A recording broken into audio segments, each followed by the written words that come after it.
સુરતના પાંડેસરા પોલીસ મથકની હદમાં તિરુપતિ સર્કલ પાસે થયેલી યુવાનની હત્યા મામલે પોલીસે 2 હત્યારાઓને ઝડપી પાડ્યા છે. સુરતમાં હત્યા સહિતના બનાવોમાં રોજિંદો વધારો થઈ રહ્યો તેમ લાગી રહ્યું છે. ત્યારે સુરતના પાંડેસરા પોલીસ મથકની હદમાં ગત 17મી સપ્ટેમ્બરના રોજ તિરુપતિ સર્કલ પાસે એક સાથે 7 જેટલા મિત્રો ભેગા થયા હતા અને હોટલના રૂમ બાબતે તેઓ વચ્ચે ઝઘડો થયો હતો.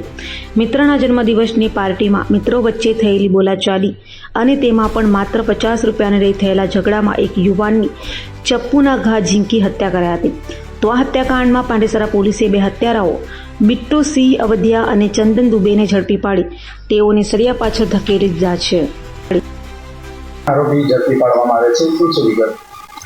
પાંડેસરા પોલીસ સ્ટેશન વિસ્તારમાં તિરુપતિ સર્કલ પાસે 17 સપ્ટેમ્બરના સવારે 12:30 વાગે 7 દોસ્તો એક સાથે ભેગા થયા હતા અને આ લોકો આ 7માંથી એકના બર્થડે હતા.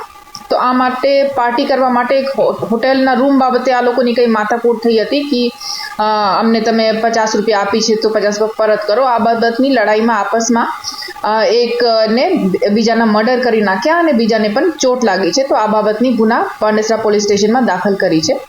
તો આમાં જે મરણ જનાર છે એમના નામ ભગત છે અને આ બીજાને જેમને ઈજા પહોંચી છે એમના નામ અનિલભાઈ રાજભર છે.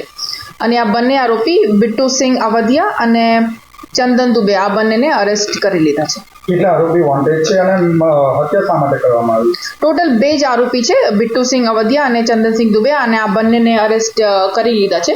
અને જેમ કે હું કહ્યું, આ લડાઈ બેસિકલી 50 રૂપિયા એક અનિલ રાજભરને બિટ્ટુને આપી હતી અને આ પૈસા પરત માંગતા આ બાબતની લડાઈ હતી. અને આ જે મરણ જનાર છે ભગતભાઈ, એક વાઇપરની લકડી ઉઠાવીને બિટ્ટુને મારતા હતા અને ત્યારે ચંદન દુબે અનિલભાઈને પકડીને રાખ્યા હતા. તો આ બિટ્ટુ ઉશ્કેરાઈને ચાકુ ભગતને મારી નાખ્યા હતા અને ભગતની મોત થઈ ગઈ અને અનિલને પણ ઈજા પહોંચી. ચાકુ ક્યાંથી લાવવાનું?